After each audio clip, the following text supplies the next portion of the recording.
यो महाधिवेशन नामक नाटकको आज पट्टाक्षेप भएको छ। नाटक कसरी नाटक भयो? किनभने रासोपा भनेको रवि लामिछाने र बालनजीको फ्यान क्लब हो।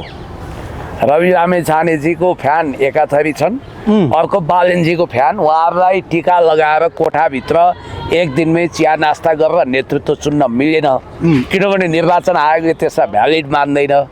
महाधिवेशन गरेको देखिनुपर्छ, त्यहाँ राजनीतिक प्रतिवेदनहरू पास भएको देखिनुपर्छ, त्यहाँ साङ्गठनिक प्रतिवेदनहरूदेखि विधानहरू पास भएको देखिनुपर्छ, त्यहाँ निर्वाचन गरिएको वा नेतृत्व चयन गरिएको वैधानिक प्रक्रियामा छिरेको सो हुनुपर्छ। त्यसो नहुँदा राष्ट्रिय अब यो त एक नम्बर पार्टी हो, अब कानुनी रूपमा उसको वैधतामाथि प्रश्न उठ्ने हुनाले ऊ बाध्य भएर उसका मान्छेहरूलाई नि टिका लगाएर ल्याए सरह गर्ने गरी आज महाधिवेशन सम्पन्न भएको छ। महाधिवेशनले केही मान्छेलाई त मिठाई बाँड्ने तहमा पुर्यायो होला, झुटो खुसी दिलायो होला। यो खुसी पनि 5 वर्षसम्म पनि टिक्छ कि टिक्दैन, तर केही मान्छेलाई धरधरी रुवायो, केहीलाई भोको राख्यो। र रवि लामिछाने बालन शाहले जसलाई इच्छाए अझ समग्रमा भन्दा डिप स्टेट र देशी विदेशी अन्तर्राष्ट्रिय राष्ट्रिय शक्ति केन्द्रले जसलाई जुन जुन पोजिसनमा ल्याउन चाहेको थियो या अब त्यहाँ नेतृत्वमा आउने योग्यता त अलरेडी तय भएको थियो। त्यहाँ सज्जन भएर इमान्दार भएर झुटफुट नगर्ने, झुटो नबोल्ने, नजलाउने, नकुट्ने, नपिट्ने, सिंहदरबार नजलाउने अनि बिआइसिसी नजलाउने मान्छेहरू दरकिनार भए। जो मान्छेले विगतमा सिंहदरबार जलाउने भूमिका खेले, बिआइसिसी संसद भवन जलाए, सर्वोच्च अदालत जलाए, मिनबहादुरजीको भाटबटेनी जलाए, जसले देशलाई तबाह गरे, नखु कारागार तोड्न भूमिका खेले, रवि लामिछानेलाई भगाए। जो मान्छेहरू दिनौँ रवि वा बालनको तुमेव माता च पिता तुमेव सर्वम मम देव देव भावमा आरती उतार्छन्, चरण वन्दना गर्छन्। जो मान्छे विदेशी पिआर होल्डर छन्, कार्ड होल्डर छन्, जो मान्छे धन्दा सेट छन्, तिनीहरूलाई आउन कुनै आइतबार भएन। अब चुनाव निर्वाचन आयोगले गरायो, काङ्ग्रेस एमालेको, खोइ हाम्रो त भद्रगोल भयो, निर्वाचन आयोग आएर चुनाव पनि गराएन भन्ने होइन।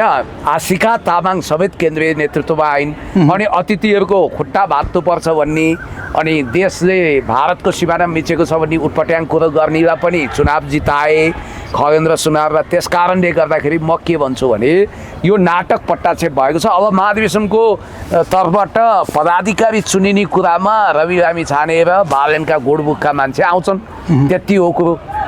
अब भएकै उनीहरूका पक्षका छन् त, बाहिरको आउने कुरो त भएन, काङ्ग्रेसबाट एमालेबाट आउने कुरो त भएन। त्यस्तो होइन, कतिले के उहाँले भन्नु सक्दा गुट छैन हुँदैन भन्नुभएको छ बालन शाहले। त्यो त भन्ने कुरा हो, उहाँहरू आफै गुट ग्याङ बनाउनु भएको छ, उहाँहरूले अरूलाई अर्थी उपदेश दिनु मिल्दैन। त्यसो भए बालनजीको टिम भनेर फलाना तिलाना ढिस्काना किन भनिन्छ? त्यसलाई गुट वा ग्याङ भन्दैन? ल गुट होइन भने त्यो ग्याङ हो। अनि रवि लामिछानेको फलाना तिलाना ढिस्काना भनेर किन विभाजन गरेको, किन भागभण्डा लगाएको? भागभण्डा गरिन्छ भने त्यहाँ ग्याङ वा गुट छ भनेर बुझ्नुपर्ने हुन्छ। त्यहाँ स्वतन्त्र प्रकारले महाधिवेशन भनेको लोकतन्त्रको सर्वोत्तम अभ्यास पनि हो। त्यो थलोमा पुगेर एउटा पार्टी प्रतिनिधिले म रवि लामिछाने विरुद्ध उठ्छु भन्यो, समथिङ के चौधरी कि कसले शाहले, त उसलाई प्रतिनिधिको नामबाट पनि किन निकालियो, प्रतिनिधिको सूचीबाट पनि किन निकालियो? त्यो पार्टीमा लोकतान्त्रिक अभ्यास छ। यदि त्यस्तो हुन्थ्यो भने रवि लामिछानेको छाती पनि साह्रै साँगुरो रहेछ, उनी निडर होइन, डरपोक रहेछन्। हामीलाई राम्रो साथ के थाहा छ भने रवि लामिछाने विरुद्ध उठ्दा उनले आफ्नो बाहेक कसैको भोट प्राप्त नगर्न सक्छन्, गरिहालेछन् भने पनि 8-10 मत योगदान बढीमा। तर रवि लामिछानेको त्यो फ्यान क्लब हो, रविलाई चुनौती बालनले त दिएनन् पार्टीभित्र भने ती बिचरा पिउसा मान्छेले दिन सक्ने कुरा थिएन, तिनीहरू आउट गरिदिए। धनञ्जय रेग्मी रोएर बसेका छन्, कति मान्छेहरू पद ताकेर बसेका थिए, उनीहरू रोइलो गरिरहेछन्। अब अरूलाई मासु भाते भनेर दिनौँ गिज्याउँथे, अहिले दिनमा 14 टनसम्म गिद्धे भोजन गरेछन् उनीहरूले, सिनु लुसे झैँ मासु लुछेछन्। अनि हजारौँ खसी बोकाहरूको हत्या भयो उनीहरूको महाधिवेशनकै लागि भनेपछि दाँतमा सिन्का घोज्दै बाहिर आएको दृश्य हामीले देखेकै छौँ। भने उनीहरूले अरूलाई मासु भाते भन्न मिल्छ? जो आफै मासु खान्छन् त्यसले अरूलाई मासु भात, मासु भातमा चाहिँ के साह्रो यति साह्रो चर्चा भएको? यो चाहिँ उनीहरूले चर्चा गरे हुन् नि त, उनीहरूले पहिला अरूलाई किन मासु भाते भने त? उनीहरूले नभने भए यो चर्चा कसरी जिक्दैन थिए? त्यो राजीव खत्री शाकाहारी हुन्, तपाईँको उनी मांसाहारी होइनन् अनि उनले किन अरूलाई मासु भातै भने त्यो भएको हुनाले म तपाईँलाई के भन्छु भने आफूले गर्दा भुजा जिउनार हुने अरूले गर्दा चाहिँ गिद्ध भोजन हुने अरूले चाहिँ गिद्धले सिनुको चिया जस्तो हुन्छ त्यो भएर अब फेरि बिचरा केही मान्छे त भोकै भएर हिँडेछन् एकजना बुढी माउको भिडियो हेरेका थिएँ घरमा बुढाले ढुङ्गा हानेर लखटेछन् महाधिवेशनमा जाँदा भुवासी थियो होइन के श्लोक पनि गाउँदै थिइन् भनेपछि यो तमासा यो गाई जात्राको अर्थ के हो भन्दा रासोपा किमार्थ प्रजातान्त्रिक अभ्यास मन पराउँदैन तपाईँले देखिहाल्नुभयो त्यहाँ लिस्टमा नसमेटिएको मान्छे कसैले पनि जित्न सकेनन् अहिले एकाथरीको रुवावासी छ अनि को मान्छेलाई त प्रतिनिधि बनाउँछु भनेर यहाँबाट लगे ठन्डाराम यिनीहरूले करोड चन्दा उठाए के महाधिवेशन लम्बिँदा 2 दिन तिनीहरूलाई खाना खुवाउन सक्दैनन् भोको राख्नुपर्छ यो के नाटक हो के गाई जात्रा हो अनि अर्को कुरो तपाईँको हर्क साम्पाङजीले भन्नु नै भएको छ कि यिनीहरूले चाहिँ सार्वभौम संसदभन्दा ठुलो आफ्नो पार्टी ठाने महाधिवेशन ठाने त्यसकारण आज पनि संसदमा अनिर्णयको बन्दी बनाइयो त्यसकारण यिनीहरूबाट केही पार लाग्दैन बरु हर्क साम्पाङ काठे दुम्लिङमा झोलुङ्गे पुल उद्घाटन गर्न गइसक्नुभयो अब झोलुङ्गे पुलको कुरो गर्दाखेरि लगभग 2 महिनाको अवधिमा सकिसकेको अवस्था छ त्यहाँ झोलुङ्गे पुल चाहिँ अब उद्घाटनको लागि पनि जानुभएको अवस्था छ त्यहाँको स्थानीयहरूले भन्नुभएको छ हिजोको दलहरू आएका थिए हिजोको दलहरू हुँदै गर्दाखेरि भयो के आए सर्भे गए बनेन अब अहिले चाहिँ सर्भेरै नगर्ने मान्छे आएर चाहिँ बनाएर गयो भने त्यहाँको स्थानीय खोजिरहेको छ यसलाई चाहिँ कसरी हेर्नुभएको छ केही दिन अगाडि मात्रै विजय मिश्रा पनि गएर अवलोकन गरेर हेरेर आइसक्नु भएको अवस्था छ के छ तपाईँ त जानु भएन तपाईँलाई के छ हर्क साम्पाङको टिमबाट जाउँ भन्ने ऊ आएन कि प्रस्ताव आएन कि हजुर आफै नजानु भएको गजबको काम भएछ मलाई पनि जाउँ लाग्ने खालको काम भएछ सम्भवतः म अहिले आफ्नो काममा व्यस्त हुँदा मोबाइल अफ राख्छु फोन गरे हुनसक्छ मलाई तर मैले त्यहाँ फोन अफ भएको हुनाले उहाँहरूले पुनः सम्पर्क गर्नु भएन होला अब म अहिले नगए नि कुनै न कुनै बेला जान्छु मिश्र सर जानु हो उहाँलाई धन्यवाद छ अब आज हर्क साम्पाङजी जानु भएको छ यहाँनिर हेर्नुहोस् जति राम्रो काम गरे पनि यो देशमा सुख दिँदैनन् अब म पुण्य गौतम तपाईँहरूको मित्र तपाईँहरूको दाजुभाइ साथीभाइ मलाई नै हेर्नुहोस् लुक एट मी तपाईँहरू सबैलाई के थाहा छ भने पुण्य गौतम जाँड बक्सी चुरोट बिडी खैनी सुपारी पान गाजा भाङ केही खाँदैन तर मलाई नक्कली जडिया बनाइदिए कमेन्ट मार्फत तपाईँ पनि ताजुबमा पर्नुहुन्छ कतिजनालाई खण्डन गर्नुहुन्छ हर्क साम्पाङलाई हुँदा चन्दाको धन्दा गर्ने अनि त्यसपछि सरकारको लट्ठा लिएर गएर अनि पुल हाल्ने अनि एक ठाउँमा हाल्नुपर्ने पुल अर्को ठाउँमा हाल्ने भन्दै दुष्प्रचार नाटक गरे तपाईँले देखिरहनु भएको छ त आखिर तपाईँले खाना खानु छ सवाल तपाईँले चाहे चाबेलमा खानुहोस् चाहे अनामनगरमा खानुहोस् चाहे इटाटोलमा वा भण्डारखालमा खानुहोस् कुरा त एउटै हो नि त सर होइन सवाल भोजन खानु हो नि त भोजन लिनु हो नि अब पुल चाहे काठे दुम्लिङमा बनोस् चाहे महाकालीमा अब त्यो महाकालीमा पुल बनाउनको लागि त भारतको स्वीकृति अनिवार्य छ यता सरकार भारतसँग लत्किया छ झुकिया छ नेपालले भारतको सिमाना मिच्यो भन्ने झुटो कुरामा ऊ रमाइरहेछ एक ठाउँमा 1 इन्च जमिन पनि नेपालले मिच्या छैन भन्ने कुरोमा हर्क साम्पाङजीको विश्वास छ अब यहाँ सेतै दारी फुलेका बुढा बाबै सचिव बाबैले धर्म छोड्नु उहाँले भन्नुभयो यो हर्केले त क्युआर पार्टी चलायो चन्दाको धन्दा गरौँ माथि ऊ सुम्निमा पारुवाङको प्रतिमा राख्दा पनि ठुलो घपलाबाजी भयो 5 लाख 10 लाख पर्ने जग्गालाई 40-50 लाख लिने काम भयो जनता ठग्ने झुक्क्याउने बाहेक केही पनि छैन त्यो लट्ठा पनि सरकारले लगिदिया भन्ने प्रचार गर्नु अनि उहाँले त हर्क साम्पाङ जतिको कुख्यात अपराधी अरू कोही छैन जस्तो गरेर उहाँले भन्नुभएको अवस्था छ एउटा सचिव जस्तो मान्छे भइसकेको मान्छे के उहाँले आधिकारिक बिना बोल्नुभयो होला जस्तो के लाग्छ यहाँलाई अब उहाँको चरम दृष्टिदोष हो हुन त उहाँले अहिले एकजना सडकतिर हाहाकार गरिरहने मान्छेसँग कम्पिटिसन गरिरहनु भएको छ हर्क साम्पाङलाई गाली गर्न ती महानुभावको विषयमा पनि एकछिनपछि हामी चर्चा गरौँला ए सडकतिर कराइरहने हर्क साम्पाङको बारेमा आकाश पाताल जोत्ने महानुभावको लाई टक्करिरहनु भएको छ उहाँले सचिवज्यूले अब एकचोटि उहाँले आफ्नो सर्वोच्च अदालतमा विचाराधीन रहेको भ्रष्टाचारको मुद्दा के रहेछ बुझे हुन्थ्यो मेरो उहाँलाई भनाइ र आफूले अरूलाई अभियोग लगाइरहँदा मैले एउटा औँला तपाईँमा फर्काएँ यो चारवटा औँलाले मलाई व्यङ्ग्य गर्छ क्या। पहिला आफ्नो अनुहारमा ऐना हेर्नु पर्यो सचिवज्यू, यो कुरा ख्याल गर्नु पर्यो। अनुहारमा दाग छ, ऐना पुछिरहनु भएको छ। अनि अर्को कुरो, उहाँले हर्क साम्पाङलाई प्रामाणिक भ्रष्टाचारी भनेर कुनै प्रमाण दिन सक्नुहुन्न। अनि उहाँले अनेक अनेक भन्ने, जातिवादी भन्ने, सूर्यनारायण कि जय भनिदिनु भयो हर्क साम्पाङले। उहाँलाई अझै क्रिस्चियन लाग्दो क्रिस्चियन नै भन्नुभएको छ उहाँले। ए बाबा, कोही क्रिस्चियनै हुन्छ भने पनि उसले गम्भीर पाप गरे होइन।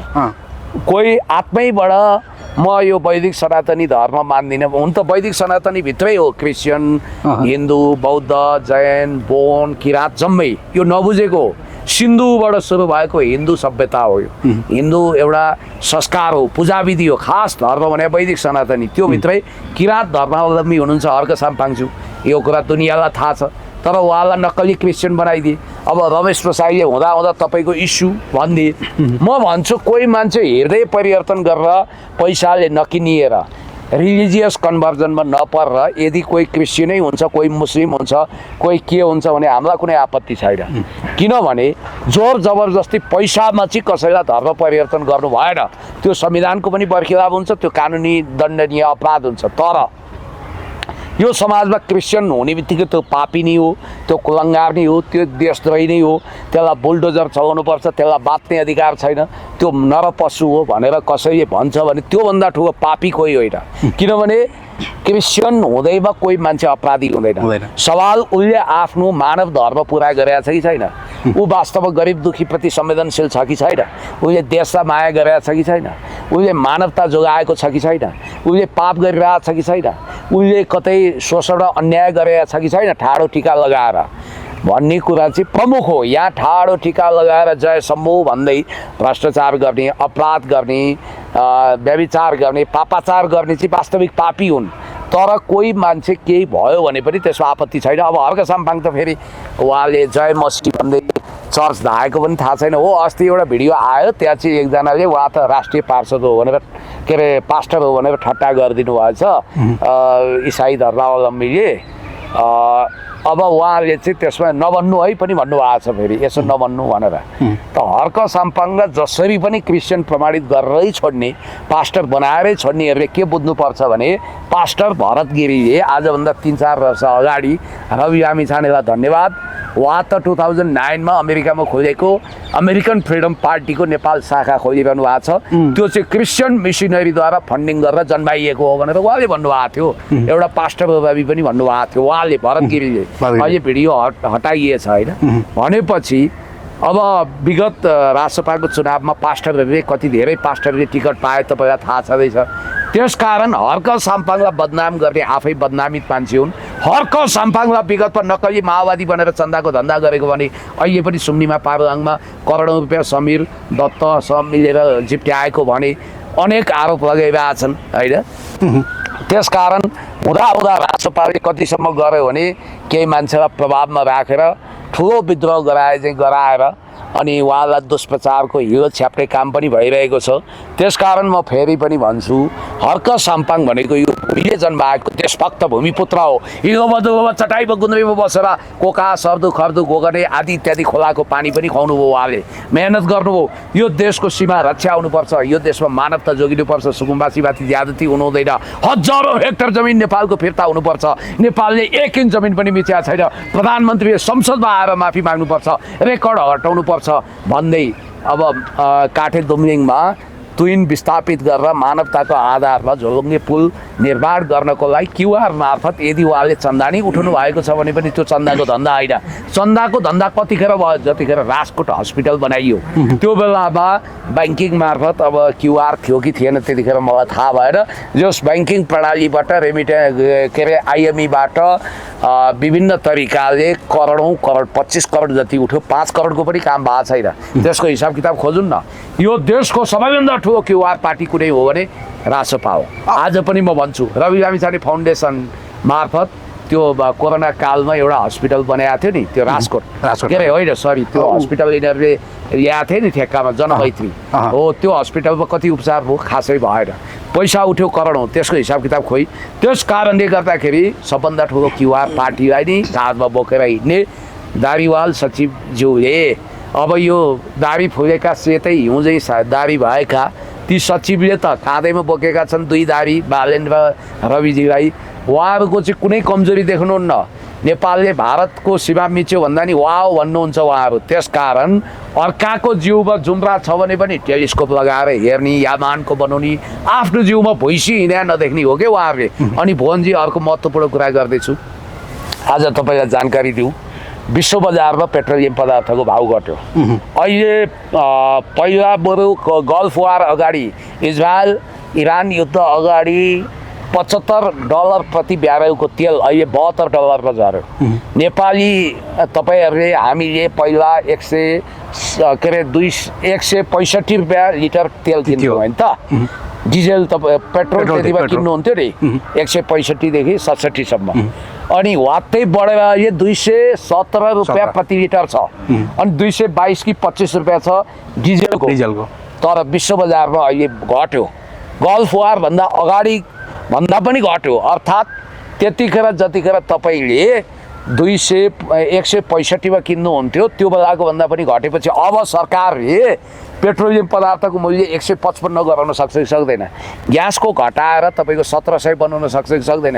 एलपी ग्यासको पनि घट्यो। खोइ त अनि अब तपाईँहरू विरोध गर्नुहुन्न, आन्दोलन गर्नुहुन्न, चुपचाप लागेर बस्नुहुन्छ। हिजो त काङ्ग्रेस एमाले माओवादीको सरकार हुँदाखेरि त माओवादीले गर्यो भने काङ्ग्रेस एमाले विरोध गर्ने, काङ्ग्रेसले गर्यो भने माओवादी एमाले विरोध गर्ने, एमाले गर्यो भने काङ्ग्रेस माओवादी विरोध गर्ने। अहिले त तै चुप मै चुप लागेर बस्नु। यो भयो के भने पार्टीहरू कुम्भकर्ण निन्द्रामा छन् भने पनि घचघचाउने बेउजाउने जिम्बा जनताको हो। जनता जुरुकै उठ्नुपर्छ। हाम्रो जनताहरू नि अल्गोरिजमको नसामा लट्ठ भएर होइन, पार्टीले गर्ने जनताले गर्ने, पार्टीले त उ गर्नु पर्यो होला नि त, गर्ने भनेर चाहिँ आह्वान गर्नु पर्यो होला नि त। किन पार्टी डराएको हो त? ठिक हो, आह्वान गर्नु नडराइकन चुप लागेर बस्दाखेरि झ्याप पक्रे परेछ। विष्णु पौडेललाई जस्तै पक्रिसकेको छ तपाईँको पार्टीका उपाध्यक्षलाई। हेर्नुहोस् त, अब सुन्नु, त्यो विषयमा म आउँछु। अब म सुन्दैछु अजय सुमार्गी भन्ने महानुभावलाई पक्रिएर प्रचण्डसम्म पुग्ने बाटो बनाउँदैछ। देउवा दलपति अफरातफरी भएर कुदैछन्। गगन समेत भित्रभित्रै डराइरहेको सूचना आएको छ। त यहाँनिर के देखिन्छ भने अमरेश कुमार सिंहलाई पनि पक्राउ गर्ने तयारी भन्ने हल्लाखल्ला गाइरो गएर सुनिन्छ। अमरेश कुमार सिंहलाई आज होइन, तपाईँहरूले राजसभा भित्राउनु हुँदैन थियो। तपाईँहरूलाई थाहा थियो नि त अमरेश कुमार हाई प्रोफाइल बिचौलिया हुन्, दीपक भट्टसँग उनको सम्बन्ध छ, उनी खबरदार हुन्। विकास ठाकुरको भिडियो हेर्दै थाहा हुन्थ्यो उनले करोडौँ सम्पत्ति जोडेका छन्। हुन त राजसभाभित्र पनि त्यस्तै मान्छे छन्। रहस्यमय तरिकाले 35 करोड कमाएको, एक दिन सत्तामा नगएको मान्छेहरू छन्। हो त्यस्तो विवादित अमरेश कुमार सिंहलाई भित्राउने राजसभाले अहिले उनलाई समाउने नाटक गरेर हुन्छ। समाउनु त समाउला, मलाई थाहा छ त्यहाँ त्यो क्षेत्र नै खाली गरेर गगनलाई नै मध्यावधि निर्वाचन गरेर त्यहाँ जिताउँदैछन् भन्ने पनि मैले सुनेको छु। मिड टर्म इलेक्सन गरेर अब डिप स्टेटकै मान्छे हुने सबै। तपाईँलाई यति कुरो म भन्छु। अब त्यसले के म्यासेज दिन खोजेको भने राजसभा आफ्नो मान्छेलाई नि छोड्दैन भनेर त्यो म्यासेज दिन खोजे होला। तर भित्री कारण चाहिँ बालेनको आलोचना गरे मन्त्री हुन नपाएपछि। त्यो भन्दै भयो नि यता राजसभामा त्यता संसद त घट्छ नि त, त्यतिकै त दुईटै नपुगिराखेको अवस्था छ। त्यो उनीहरूलाई बताबै छैन। एउटा झिल्के सांसद छ कतातिर, त्यो लिएर तानेर गरिहाल्छन्। उनीहरूलाई त्यो मतलब छैन। उनीहरू बालेनलाई थोरै त्यो मतलब छ। बालेनलाई किन 2/3 चाहियो? 2/3 उनीहरू संविधान संशोधन गर्ने होइनन्। संहिताको विषयमा, प्रदेशको विषयमा घिसेपिटे कुरा गरेर जनता भुलिरहेछन्। अब यसलाई त मैले जोडेँ। अब यो संहितादेखि लिएर स्थानीय तहदेखि लिएर केन्द्रसम्म, अब केन्द्रमा प्रत्यक्ष जनताबाट निर्वाचित कार्यकारी प्रधानमन्त्रीको प्रस्ताव, संहिताको कुरा गर्ने हो भनेदेखि प्रदेश सभा खारिज र प्रत्यक्ष जनताबाट निर्वाचित कार्यकारी मुख्यमन्त्री र 2-4 जना सांसद, 2-4 जना मन्त्री भए पुग्छ भन्नुभएको छ। अब स्थानीय तहको कुरा गर्ने हो भनेदेखि 553 देखि लिएर लगभग 200-300 घटाएर 500 देखि मुनि भए पनि हुन्छ र त्यहाँ पनि दलबिन स्थानीय तह बनाउने भन्ने उहाँहरूको प्रस्ताव छ। यसलाई चाहिँ कसरी हेर्नुहुन्छ? यो मैले भनेको कुराको धेरै मोडिफिकेसन भइरहेछ, चर्चा गरेका छन् के भनेपछि तपाईँले यो पहिला उठाउनु भएको मिडिया हेर्नुहोस्। मैले फ्रम द भेरी बिगिनिङ तपाईँकै यो चाहिँ योजना र भिजन एजेन्डालाई लिएर उहाँहरूले उनीहरूसँग मौलिकता भन्ने म पनि छैन। नेकपा एमाले प्रत्यक्ष निर्वाचित प्रधानमन्त्री भन्यो, उहाँहरू त्यही भन्दै हुनुहुन्छ, राइट? अनि मैले के भनेको थिएँ, राष्ट्रिय सभाको अध्यक्षको अहिले खास भूमिका छैन।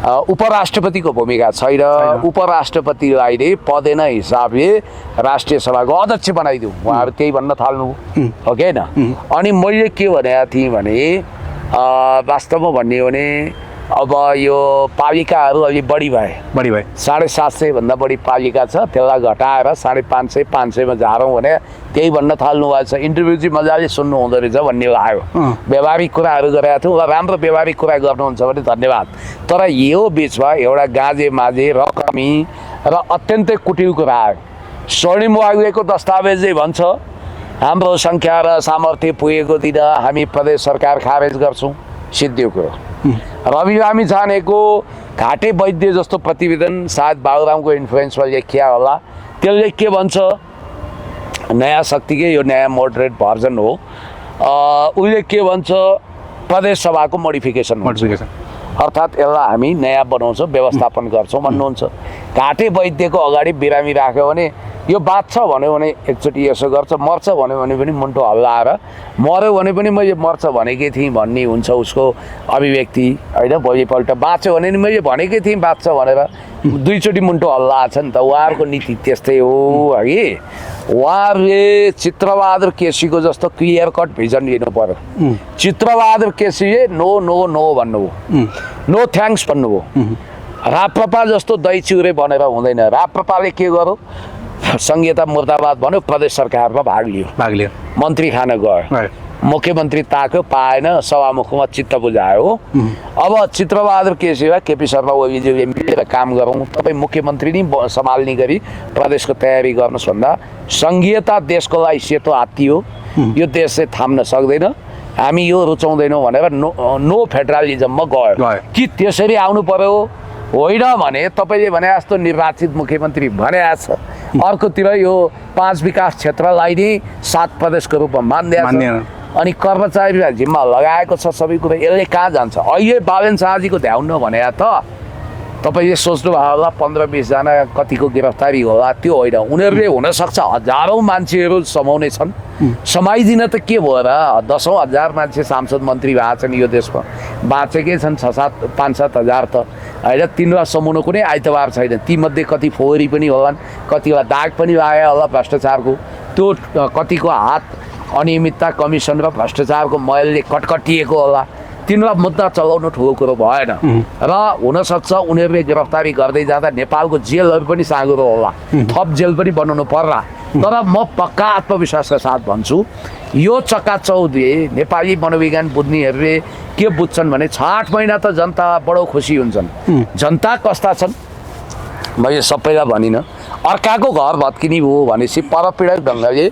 गाडी भाडा तिरेर माइक्रो बसमा आएर अथवा सुमोमा आएर काठमाडौँमा घर भत्किया दृश्य हेरेर मोबाइलमा खिच्ने खालका जनता छन् अर्काको घर जलिरहेको छ भिडियो खिचेर है गाइज यो त भ्रष्टाचारी हो भनेर भिडियो खिच्ने परपीडक छन् कोही मारिँदा बचाउन जाँदैनन् बाइक एक्सिडेन्ट भयो भने भिडियो खिच्छन् उनीहरूलाई हतार हुन्छ कतिखेर भिडियो हालौँ भनेपछि यस्तो परपीडक समाजमा कोही मान्छे बर्बाद भएको कसैलाई भ्रष्टाचारी भनिएको कसैलाई कठालो समाएको कसैको सार्वजनिक अपमान भएको हेर्न खुब मन हुन्छ अब नयाँ पत्रिकाले न्युज त लेख्यो तर विष्णु पौडेलको यति सम्पत्ति उति सम्पत्ति भन्यो विष्णु पौडेलज्यूलाई गिरफ्तार गर्यो सुगरको रोगी म प्लेनमा जान्छु भन्नु हो मानेन मानवीयता देखाएन सरकारले यहाँ ल्यायो मैले नेकपा एमालेको नेता भनेर डिफेन्स गरेँ होइन तर मानवीय हिसाबले हर कोही गर्ने व्यवहार त्यो रफ हो त्यो अमानवीय हो म तपाईँलाई भन्दैछु आज विष्णु पौडेलको हकमा राज्य आछु भयो किनभने उहाँको मिडिया ट्रायल त भयो उहाँ यति बिघा जमिनको मालिक यहाँ उहाँ इधर उधर अक्रम बक्रम तर प्रमाणित कहीँ हुँदैन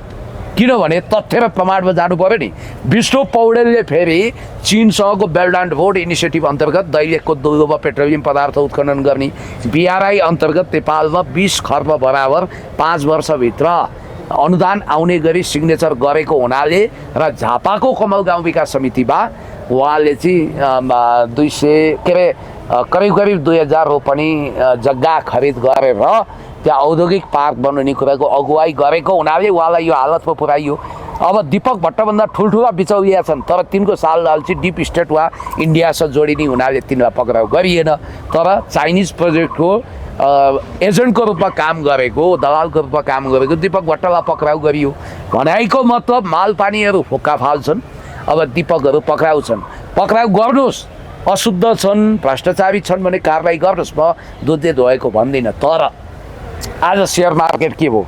ध्वस्त भयो, क्यापिटल मार्केट ध्वस्त छ। विष्णु पौडेलकै पालामा 22 महिनाको आयात धान्न सक्ने विदेशी मुद्राको सञ्चित थियो, अहिले 7 महिना आयात धान्दैन। रेमिटेन्स विष्णु पौडेलको पालामा कति माथि थियो, अहिले के छ? उहाँलाई बुम बुम फाइनेन्स मिनिस्टर भन्थे। विदेशी डिग्री थिएन विष्णु पौडेल स्वर्णिमजीको जस्तो, तर स्वर्णिम उहाँले इतिहासकै कमजोर अर्थमन्त्री मध्ये अब करका दर हेरफेर गर्ने अभियोग लागेकै छ उहाँमाथि।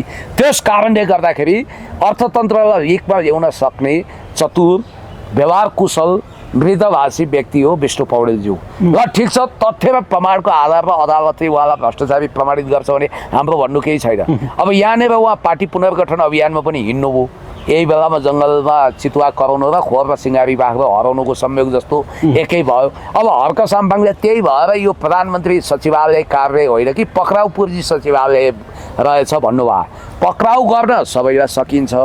भोलि मै मन्त्री प्रधानमन्त्री भएँ भने पनि मैले आग्रह राखेर होस् या कानुनको विधिबाट धेरैलाई पक्राउ गर्न सक्छु, तर पक्राउ गर्नु अगाडि परिपक्व अनुसन्धान गर्नुहोस्, त्यसपछि पक्राउ गर्नुहोस्। हावाका भरमा हल्ला सुनेको पक्राउ गरेर अनुसन्धान गर्न त पायो होला नि त। पक्राउ गरेर अनुसन्धान गर्नकै लागि पक्रिँदाखेरि नै यत्रो तपाईँसँग समय छ नि सर। ए सर, मैले तपाईँलाई कुनै आरोप लगाउनु अगाडि 20 चोटि सोध्नु पर्दैन?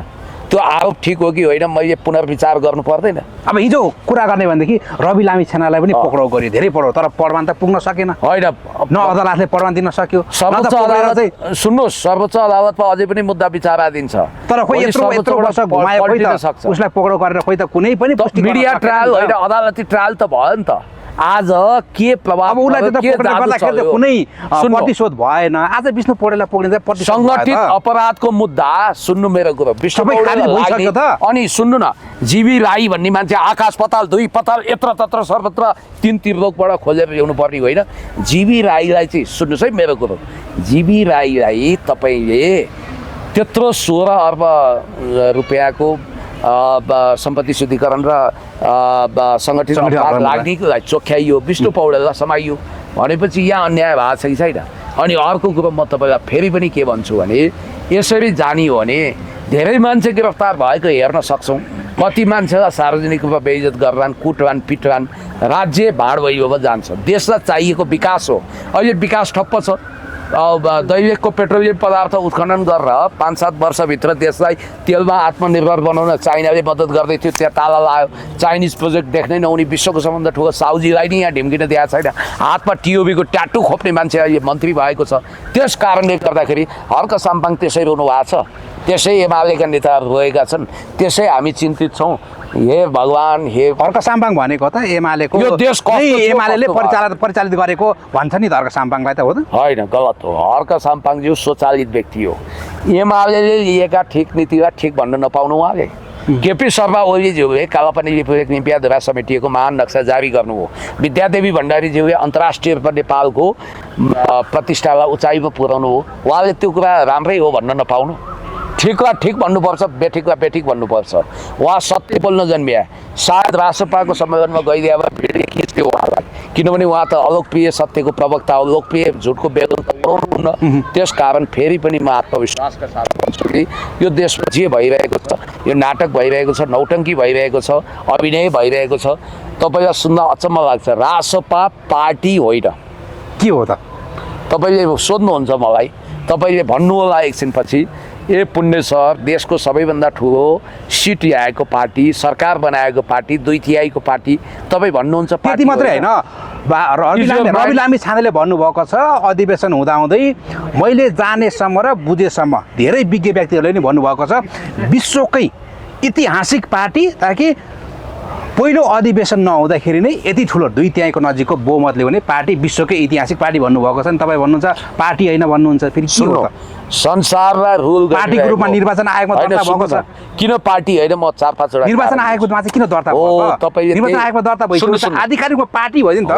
पार्टी त्यो पनि पाइयो होइन। तपाईँले भनेको मोटो अर्थमा पार्टी हो, जस्तो कि निर्वाचन आयोगमा दर्ता छ, सबभन्दा ठुलो दल भू, सबभन्दा झिल्के ह्यान्डसम नेता त्यही पार्टीमा होलान्, मन्त्रीमण्डल उसैको छ, यो अर्थमा हेर्दा पार्टी भयो होला, आकार प्रकार आदि इत्यादि। तर एउटा मान्छे भनेको नि सिङ्गो शरीर मात्रै होइन, त्यसको आत्मा पनि हुन्छ क्या त्यो कङ्रङ किङरिङ कङ्काल उभ्याइदिएर त्यसलाई मान्छे हामी भन्न सक्दैनौँ ऊ मैनको अमिताभ बच्चन हेर्दा अमिताभ बच्चन जस्तै देखिन्छ लन्डनमा राखेको छ टम क्रुज पनि त्यस्तै देखिन्छ सेल्फी खिचे भने ठ्याक्कै अमिताभ बच्चनसँगै खिचे जस्तो पनि देखिन्छ तर त्यो अमिताभ बच्चन होइन त्यहाँ प्राण छैन त्यहाँ आत्मा छैन मैले भन्न खोजेको त्यो पुतला हो अमिताभ बच्चनको यो दल रूपी पुतला हो उनीहरूको दल भइदिएको भए ध्यान दिएर सुन्नु होला पत्रकार मित्र ध्यान दिएर सुन्नुहोस् यदि रासपा दल हुन्थ्यो भने तपाईँले मलाई बताउनुहोस्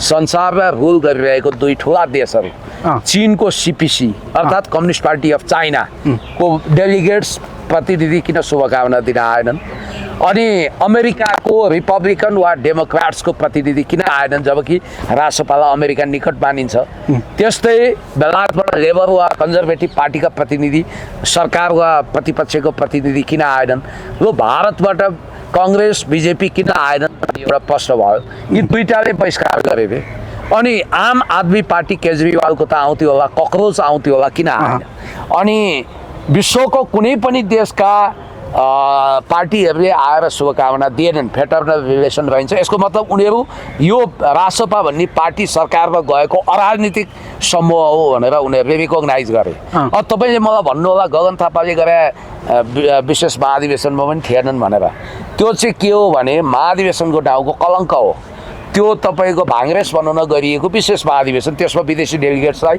निम्ता थिएन भए आउँथ्यो होलान् एमालेको महाधिवेशनमा आए तर देशको सबैभन्दा ठुलो पार्टी भनिएको रासपाको महाधिवेशनमा चरो मुसो कोही देखिएन काङ्ग्रेसले नियमित महाधिवेशन गरे भए आउँथे बिचरा काङ्ग्रेस फेरि फुट्ने चरणमा गएको छ मसालले गर्दा आउँछ नेमकिपाले गर्दा आउँछ सिपी मैनालीको महाधिवेशन गर्दा आउँछ तर रासपाकोमा आएन नम्बर 1 ऊ पार्टी नहुनुको प्रमाण यहाँ मिल्छ इन्टरनेसनल कम्युनिटीले यसलाई पार्टीको रूपमा रिकग्नाइज गरेन दोस्रो म तपाईँलाई तथ्य लाग्छु पार्टी हुन त्यसको वैचारिक आत्मा चाहिन्छ वैचारिक अक्सिजन बिनाको त्यो कुनै पार्टी रूपी शरीर सङ्गठनको शरीर भने जिउँदो लास जस्तो हो त्यो पार्टीको वैचारिक भिजन छैन घरि सोसल डेमोक्राट्स हो भन्छ सोसल डेमोक्राट्सको एथिक्स भनेको फाइनेन्सियल पोलिसी भनेको नव उदारवाद हुन्छ उदार अर्थतन्त्र हुन्छ बजारमुखी अर्थतन्त्र हुन्छ त्यो पार्टी नीतिहीनताको शिकार छ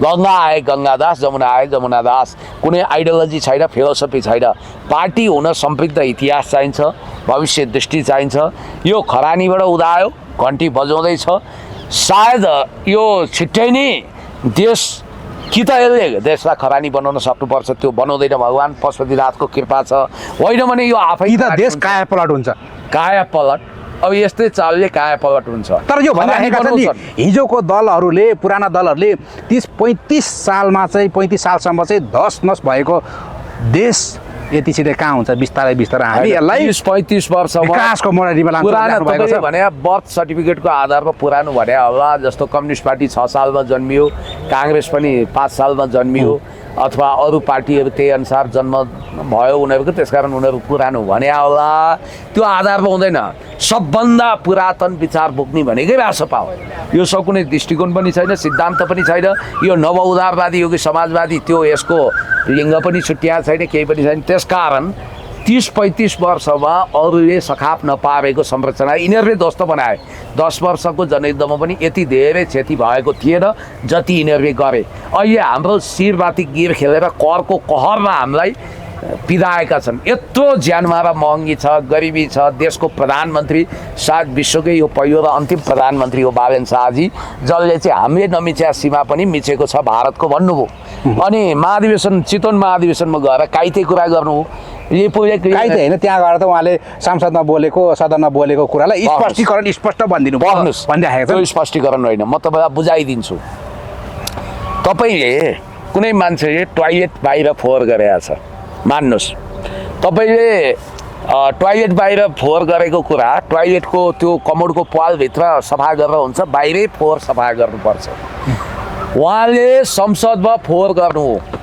संसदको अभिव्यक्ति भनेको इन्टरनेसनल भ्यालिड स्टेटमेन्ट हो के अरे इन्टरनेसनली भ्यालिड स्टेटमेन्ट हो त्यो त्यसको खण्डन बाहिर गरेर हुँदैन अनि त्यहाँ काइते ढङ्गले जनता झुक्काइया छ उहाँले लिपुलेखको कारा पनि हाम्रो हो प्रमाण छ भन्नुभयो। प्रमाण त तपाईँले नभने पनि छ नि, हाम्रो निशाना छाप छ। हामीले तपाईँको संसदबाट बकाइदा पास गरेका छौँ। तपाईँले होइन भन्दैमा कसैले मान्दैन। भारतले पनि कालापानी लिपुलेख लिपियादुवा भारतको हो भनेर प्रमाण दिन सकेका छैन, किनभने हामीसँग British library, American library of कङ्ग्रेसको दस्तावेजहरू छँदैछ, अघि नक्साहरू छँदैछ, ऐतिहासिक अभिलेख छ। सिंहदरबारमा अलिकति जलाए त्यो नष्ट गर्नको लागि, तर पनि बचे खोजेको छ, त्यो नै काफी छ। अब उहाँले चलाखीपूर्वक त्यसो भए नेपालले भारतको धेरै ठाउँमा जग्गा मिच्याएको छ भन्नुको मतलब सुस्तामा मिच्याएको छ भन्न खोज्या हो, अनि नवलपरासीमा मिच्याएको छ भन्न खोज्या हो, उहाँले महेशपुरमा मिच्याएको छ भन्न खोज्या हो, पशुपति नगरमा मिच्याएको छ भन्न खोज्या हो, दर्जनौँ ठाउँमा सीमा समस्या भएको ठाउँमा मिच्याएको छ भन्न खोज्या हो कि त्यसकारण उहाँले हर्क साम्पाङ र नेकपा एमाले भने ठिक छ, उहाँ संसदमै उपस्थित हुनुपर्छ, त्यहाँको रेकर्डबाटै हटाउनुपर्छ। उहाँले के भन्नुपर्छ भने म प्रधानमन्त्री भएको लगत्तै मैले गलत बुझाएर छु, अहिले मैले ठिक बुझेँ। अहिले चाहिँ म के बुझ्दैछु भने नेपालले 1 इन्च पनि कसैको जमिन मिचेको छैन भनेर आत्मविश्वासका साथ उहाँले किन भन्न सक्नुहुन्न? त्यसकारण यो कपटी अभिव्यक्ति हो। अब यो भन्दै गर्दाखेरि अर्कोसम्मको कुरो गर्दाखेरि जो एक व्यक्ति हुनुहुन्छ, नाम नलिउँ, हिजो माओवादी जिन्दाबाद, प्रचण्ड जिन्दाबाद भन्दै हिँड्ने रवि र बालेन शाहलाई कुख्यात अपराधी जत्तिकै गरेर गाली गर्दै हिँड्ने, माटो जिन्दाबाद, हर्क साम्पाङ नै हो देश बनाउने र हर्क साम्पाङ भनेको भगवान हो भन्दै हिँड्ने व्यक्ति आज हर्क साम्पाङकै खैरो खन्दै हिँडिराख्नु भएको छ। हिजो मात्रै राजसभा पार्टी कार्यालयमा गएर फेरि घन्टी बजाएर चाहिँ उभिराख्नु भएको छ। आफै घन्टी बजाउने, एकजना गएर एक्लो गएर एक दुईवटा त्यहाँनिर चाहिँ मोबाइल लगेर गएर घन्टी बजाएर आउनुभएको छ, ताकि उहाँले भन्नुभएको छ हर्क साम्पाङको पनि सम्पत्ति शुद्धिकरण छानबिन हुनुपर्छ भनिराख्नु भएको छ। यसलाई चाहिँ कसरी हेर्नुहुन्छ? अब शुद्धिकरण हुन लायक व्यक्तिहरू भने सम्पत्ति छानबिन हुनु पर्छ। क्याबिनेटमा छन्। हिजो फ्याङ्लो झोला बोकेर आउने अहिले 35 करोडका मालिक भ्रष्ट कर्मचारीका छोराहरू छन् त्यहाँ, त्यो क्याबिनेटभित्र हातमा टिओबीको ट्याटो खोप्नेवाला छन्। अब बिचरा हर्क साम्पाङ उहाँले कमाएको भए त देखिदो हो नि, उहाँले गाडी घोडा महल के जोड्नु हो? म त केही पनि देख्दिनँ। उहाँ पहिला जे हुनुहुन्थ्यो ठिङ्ग त्यही हुनुहुन्छ भनेपछि अब यस्तो होला, घरि दुर्गा प्रसाई, घरि माओवादी, घरि एमाले, घरि कता कता कता भन्न डुले पनि हर्क साम्पाङज्यूले माया नै गर्नुभएको छ। उहाँ चाहिँ रनबन डुले पनि थल्लो किलोमा फर्किनुहुन्छ, उहाँको डुबुवा बानी छ भनेर होला। अब उहाँले चाहिँ रासोपाबाट माया पाउनको लागि त्यो पार्टीमा स्पेस बनाउन, अब रासोपावालाहरू पनि यस्तै नेगेटिभ कुरा सुन्न आतुर छन्। त्यसकारण उहाँले धेरै कुरा गरिरहनु भएको छ, तर कुरा गर्दै जाँदा अलिक आकाश पाताल जोतेको अनुभूति हुन्छ। उहाँ बिचरा हो, उहाँको विषयमा केही भन्दिनँ। उहाँलाई वास्तवमा लभिङ गरेर स्थापित गराउने मध्ये म पनि हो पहिला, होइन? त्यसकारण उहाँको विषयमा यति भनौँ कि उहाँलाई भगवान्ले कल्याण गरून्, राम्रो होस्, यसमै भलाइ छ। हुन्छ, उहाँको कुरालाई सिरियसली लिनु हुँदैन। Take it very easily. Thank you, धन्यवाद।